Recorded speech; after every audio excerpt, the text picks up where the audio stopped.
Hi words, welcome back to my channel HNN blogs అండి. ఈరోజు మేము క్యారమిల్ పుడ్డింగ్ చేసుకుందాం. చాలా ఈజీ. దీని ప్రాసెస్ చూద్దాం రండి. ఒక ప్యాన్ లో 1/4 షుగర్ వేసుకొని దీన్ని కరిగించుకోవాలండి బాగా. చూడండి, చిన్నగా ఇట్లా షుగర్ కరిగిపోతూ ఉంటుంది. దీన్ని బాగా కరగబెట్టాలన్నమాట.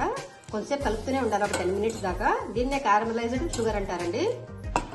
చూడండి ఎంత బాగా కరిగిపోయిందో. బాగా కొంచెం గోల్డెన్ బ్రౌన్ వచ్చే వరకు కొంచెం ఇట్లా కలుపుతూ ఉండాలండి. చూడండి, మన షుగర్ క్యారమిల్ రెడీ అయిపోయింది. మనం ఒక గిన్నెలో వేసుకొని చల్లారడానికి పెట్టేద్దాము. ఒక బౌల్లో అండి 1/2 కప్ కస్టర్డ్ తీసుకున్నాను నేను. 1/2 కప్ పాలు,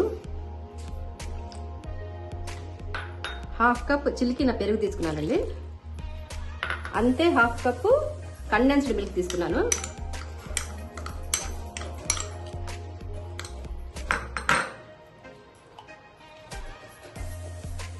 ఒక 2 to 3 డ్రాప్స్ వెనిలా ఎసెన్స్ వేసుకుందామండి. దీన్ని బాగా కలిపేద్దాం. ఇప్పుడు అన్నిటినీ బాగా కలుపుకోవాలండి.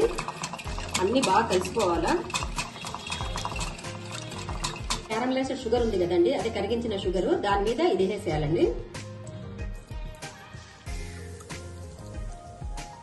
దాని మీద ఇది వేసేసి స్టీమింగ్ లో పెట్టేద్దామండి. ఒక బౌల్లో వాటర్ తీసుకుని ఒక 1/4 దాంట్లో ఇది పెట్టేద్దామండి. పెట్టేసి ఒక 20 మన పుడ్డింగ్ తయారైపోయిందండి. కొంచెం చల్లారించాలా, కొంచెం కూల్ అయినాక మనం తీసుకుందాం. నా క్యారమిల్ పుడ్డింగ్ తయారైపోయిందండి. పైన క్యారమలైజ్ షుగర్ తో చాలా బాగా వచ్చింది. మీరు నా ఛానల్ ని లైక్ చేయండి, షేర్ చేయండి, సబ్స్క్రైబ్ చేయండి. Thank you so much for watching.